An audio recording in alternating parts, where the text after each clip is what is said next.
as well because personally, as someone, even though I'm young, I still watch Voltes 5 and this is such an honor to be part of the opening of this pop-up event. As you can see, you can see his featuring. Can you do a sample of the...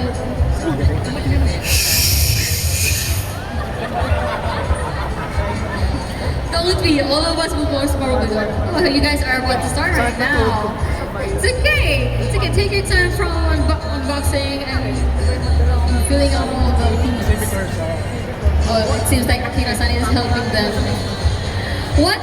Akira-san, can I ask you something? What is your most favorite feature in creating the design of this one?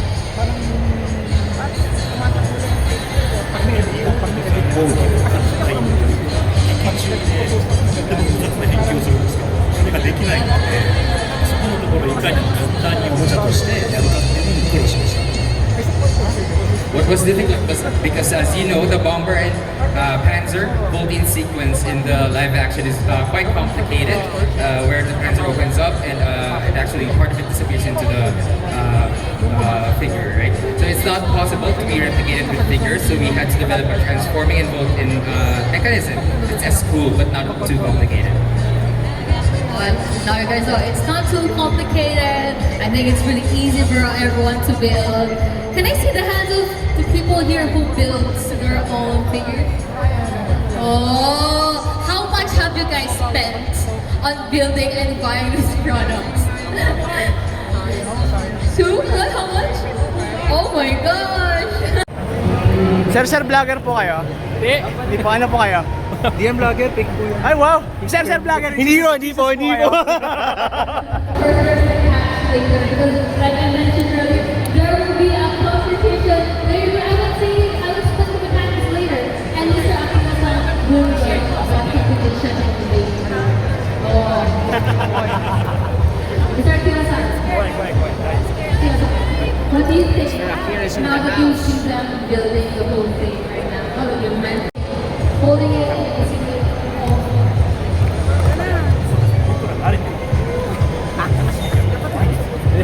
Sir, pwede po ba pa-Jojo pose?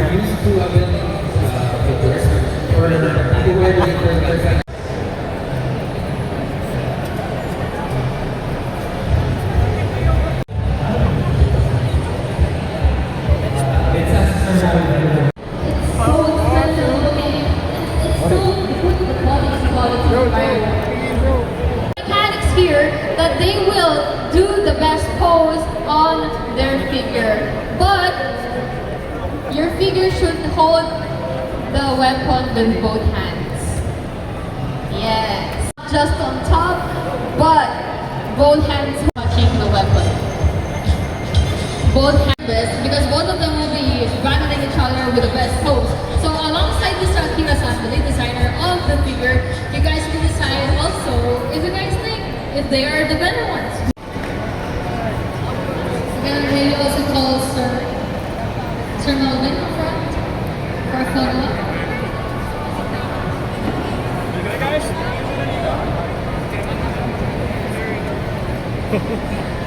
Sir TJ, pakilan na yan, Sir TJ. Let's Voltine. One more. Let's Voltine.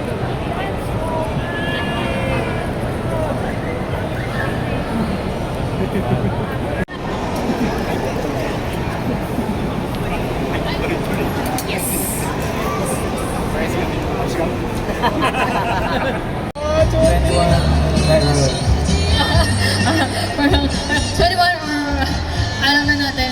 We know how much that is. 1, 2, 3, go!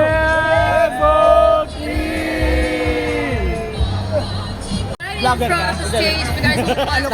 Snatcher. Kuya, pwede pambili ng Voltes 5?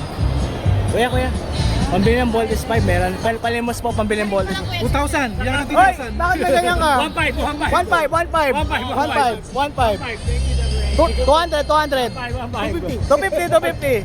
Let me call on those who are exclusive. So if you guys want exclusive, Cheres, so how was the feeling na nandito ka sa launch ng GX118? I feel so honored talaga. Like, I never dreamed I never expected na I will reach na katabi ko yung designer. Meron ka ba? Nabigyan ka ba? Nabigyan? Nakaw na lang tayo mamaya. So, anong, So, I think so. ano yung best moments mo or best na naalala mo sa Voltes 5? So talaga yung childhood anime ko. And especially yung iconic scene na Let's Go! Tsaka yung finisher na V-slice. So yun ang mga classics sa'yo. Yun talaga classic. So did it shape you in any way? Anong No. mga value? Anong values? Kung meron ka mga na-pick up ng values. no? Teamwork. Teamwork makes the dream work. Ayun. So since this is gonna be uploaded agad, any invites? Ano mga next na ganap mo? Hindi ko nga alam nakalimutan. Mas may ko pa. handler. Alam manager ko, wala ko lang pala mag-isa ngayon. Pero may mga upcoming photoshoot online campaign. Pero di ko pa pwede disclose. Abangan nyo na lang. Ibubulong niya sa akin mamaya. Alright, thanks, Cheres. Kuya, vlogger ka? Ay, ikaw po yun. Hindi po ako yun. Ano po kayo? Hindi po kayo vlogger? Ano po kayo? Man whore daw po. Lagot ka kay Ann.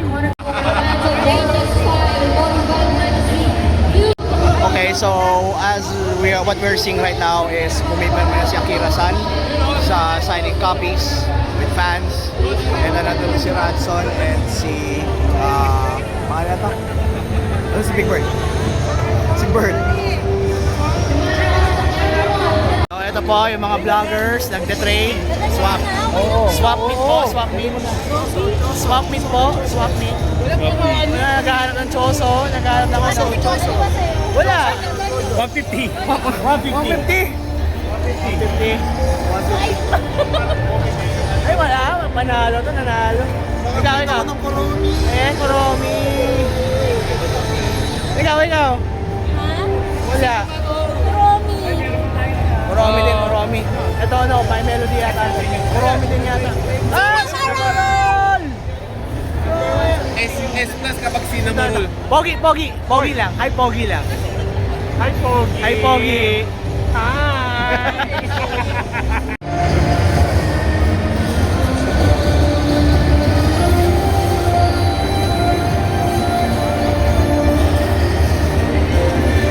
Okay, so kain muna ng lunch.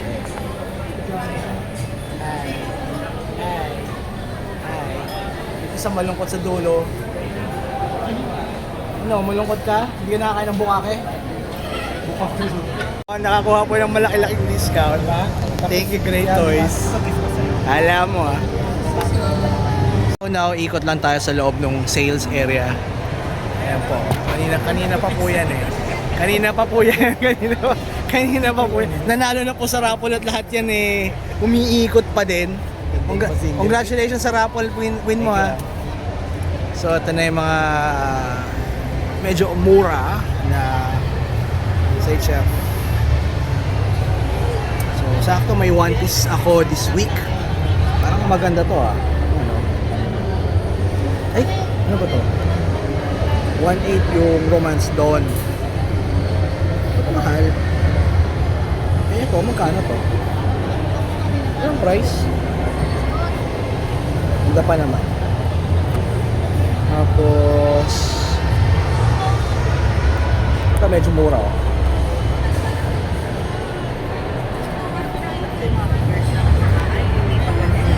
Mga old Goku, okay din ba? 1.6 grams. Ganda.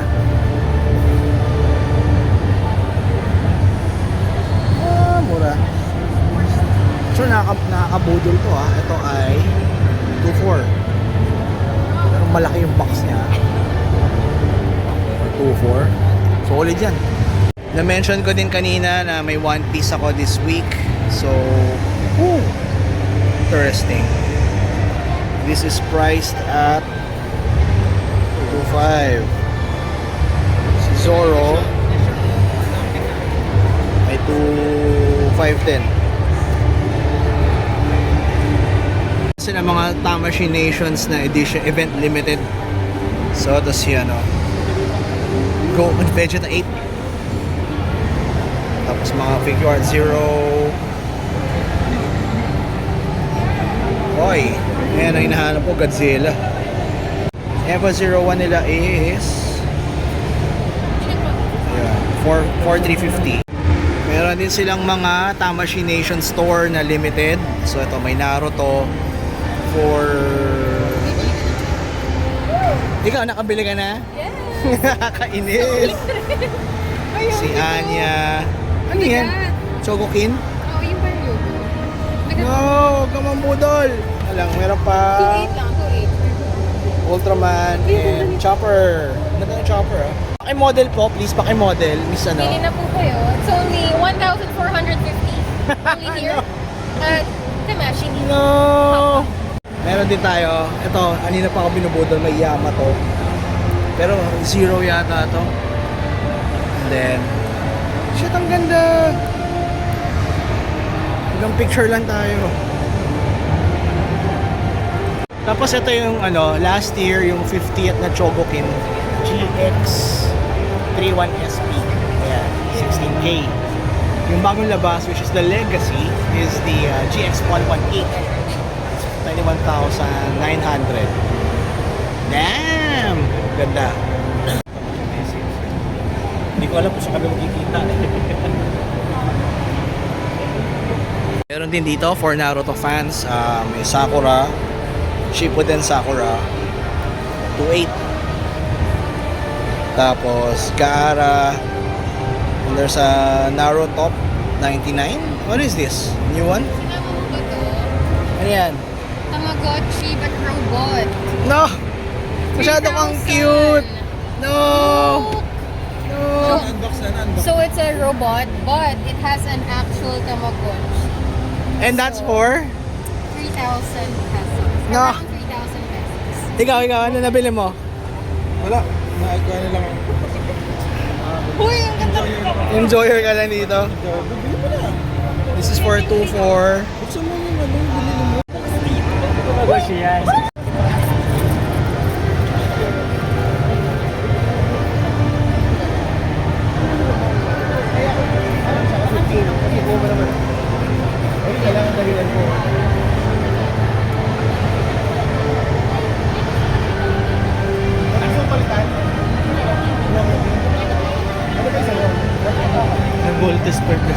Guys, mukhang bibili si Az.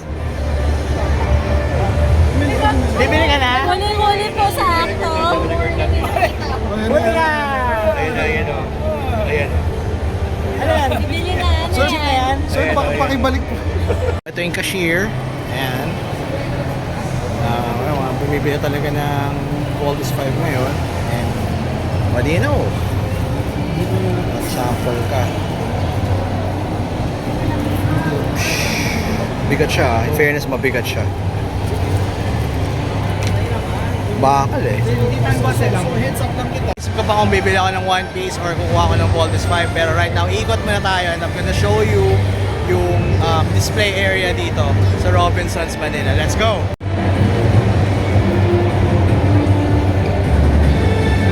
So, eto na yung mga through the years.